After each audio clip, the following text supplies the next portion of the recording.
Bom, vamos para a primeira carta de Paulo a Timóteo, capítulo 5, para nós darmos uma breve palavra da oração.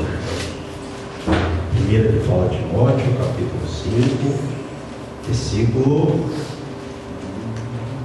17, me parece. Aleluia.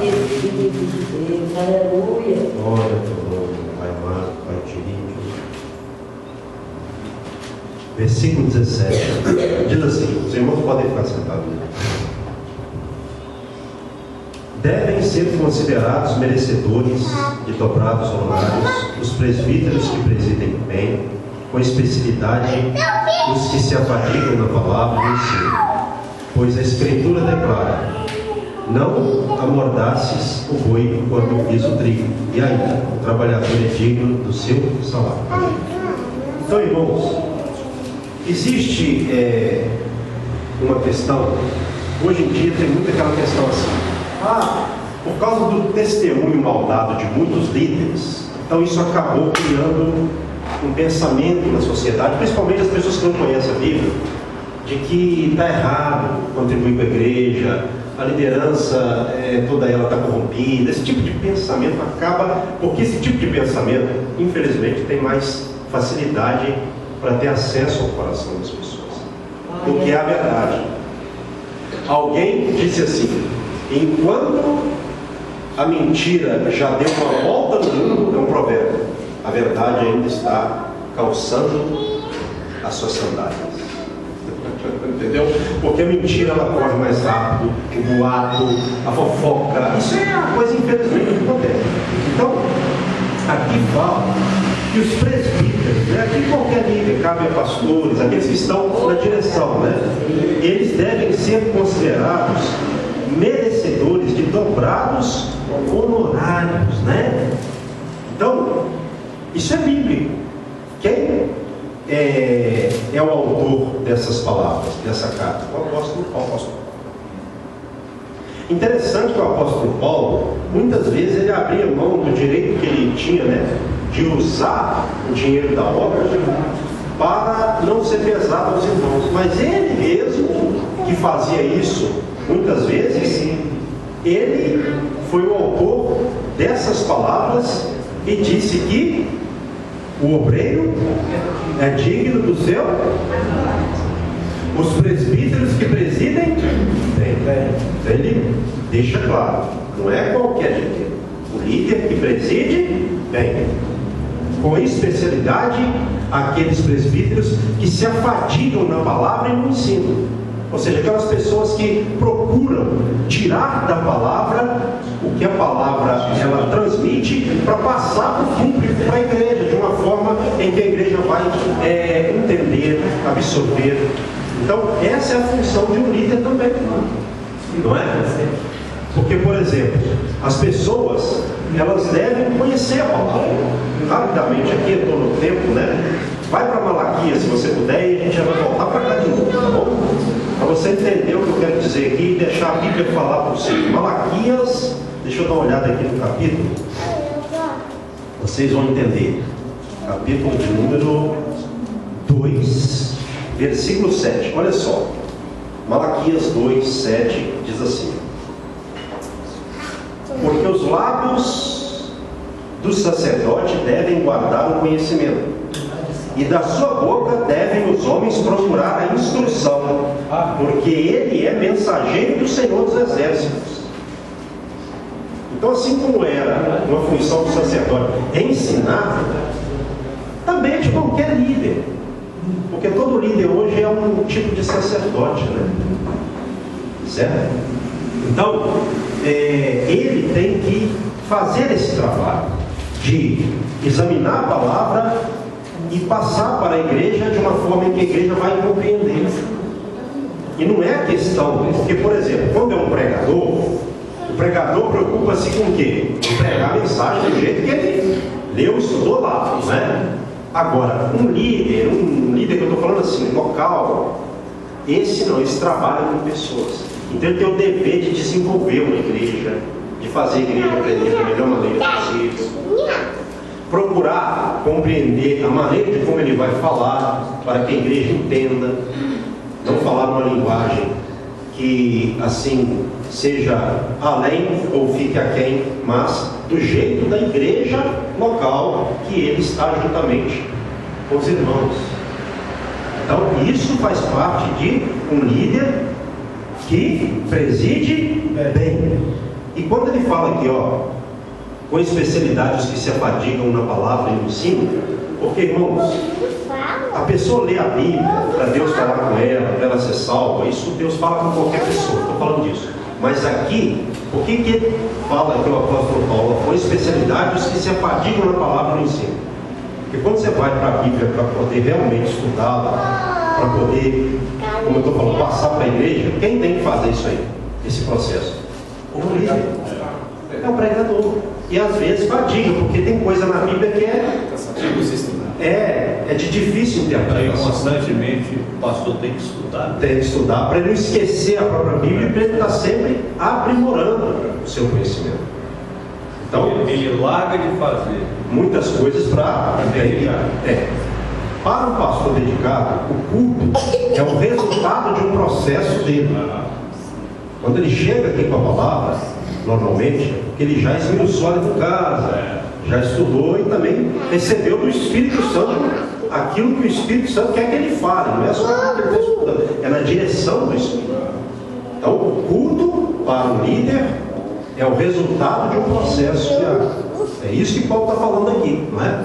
E aí ele usa no verso 18, ó, a Escritura, quando ele fala, ó, pois a Escritura, verso 18, da primeira carta de Paulo a Timóteo, capítulo 5, declara: não amordaças o boi quando pisa o trigo, e ainda, o trabalhador é digno do seu salário. Então, os bois, eles pisavam o trigo para fazer o processo da debulha. Como era feito isso? Alguém lembra? Tem alguma lembrança? Uma explicação? Então, o boi, ele ia pisando, os bois pisavam ali os cereais para tirar os grãos da espiga, certo? Então eles iam pisando.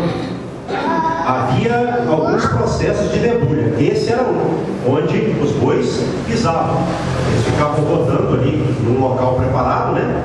Onde se jogava as espigas, os grãos com as espigas, né? Para que os bois ficassem ali rodando, não é? Naquele local e pisando até que os grãos fossem separados da espiga. E o boi, quando ele fazia esse serviço, os bois quando faziam esse serviço, eles tinham que comer, senão, porque era um serviço cansativo. Então, isso que Paulo disse aqui, está tanto na palavra, não é? Em Deuteronômio 25, verso 4, alguém abre aí, por favor, Deuteronômio 25, verso 4, e o outro abre em Lucas 10, 7, o Francisco Evangelista, Lucas 10, 7, o nosso amado irmão Gelcio, Deuteronômio 25, 4, para nós encerrarmos aqui esse período, né? E o que o irmão está falando a respeito do toque do Espírito Santo, eu vejo que domingo passado eu saí de casa com Davi no coração. A palavra que o irmão trouxe, Davi. Esse irmão que está aqui, ó, cansou de ver isso na minha Bíblia.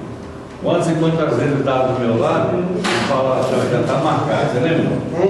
Já abriu o lugar certo, mas eu não falava com ele, que eu já vim de casa com essa marcação. E o Espírito Santo confirmou no. Está vendo? Deus trabalha dessa forma, né? Deus, se ele não falar, ele fala, chega no culto, é a mesma palavra, é a confirmação. Deus fala dessa forma também. Eu vou pedir ao irmão Gelson, que é a escritura primeiro, depois o evangelista no evangelho. Lá em Deuteronômio 19, 15, né? Ou 25, 4. E Lucas, o que, Lucas 10, 7. Aonde está escrito assim? Não amordaçarás o boi quando está debulhando o cereal. Amém. Então, Paulo fala, ele usa a escritura. Isso dá uma referência a Deuteronômio 25, 4, o irmão leu aí, agora é evangelista. Permanecei na mesma casa, comendo e bebendo do que eles tiverem, porque digno é o trabalhador do seu salário. Amém. Então você vê que ele usa palavras da escritura, que nós cremos que foi Moisés quem escreveu, o Pentateuco, e ele usa também palavras de Jesus, é uma confirmação. Então, a Escritura, ela diz isso que ele mencionou aqui, Jesus também, ele disse isso, e ele aqui falou. Então, não tem isso aqui, é uma questão para o tempo antigo só, para todo o tempo. E para encerrar agora, antes da pregação oficial, verso 19, para fechar esse versículo: não aceites denúncia contra presbítero, senão exclusivamente sob o depoimento de 2 ou 3 testemunhas. Então, por que ele disse isso? Não tem muita, às vezes, a questão da acusação. Está roubando? Para não ter dúvida. Né? O fulano está roubando. Então, logo que ele acaba de falar sobre o dinheiro, ele entra na questão da acusação.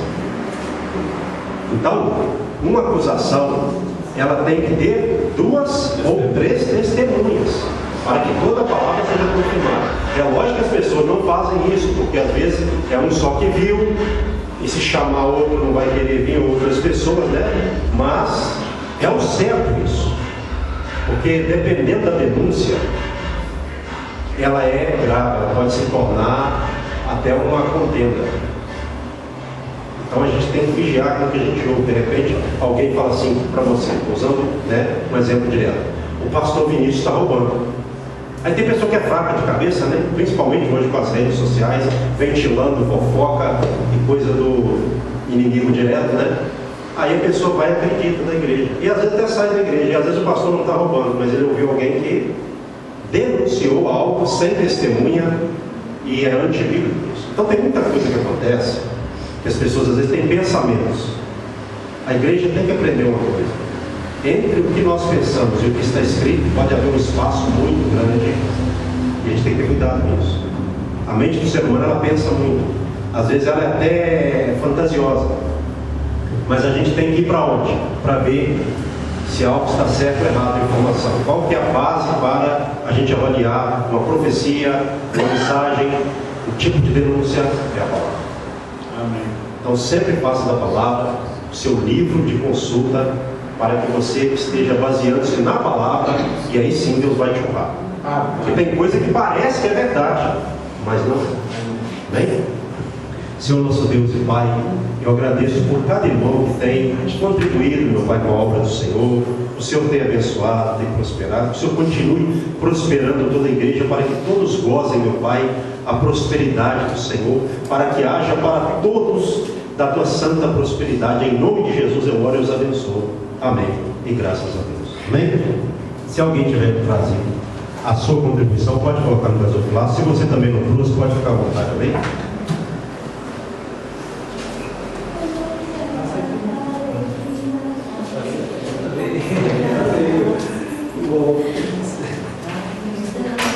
Amém.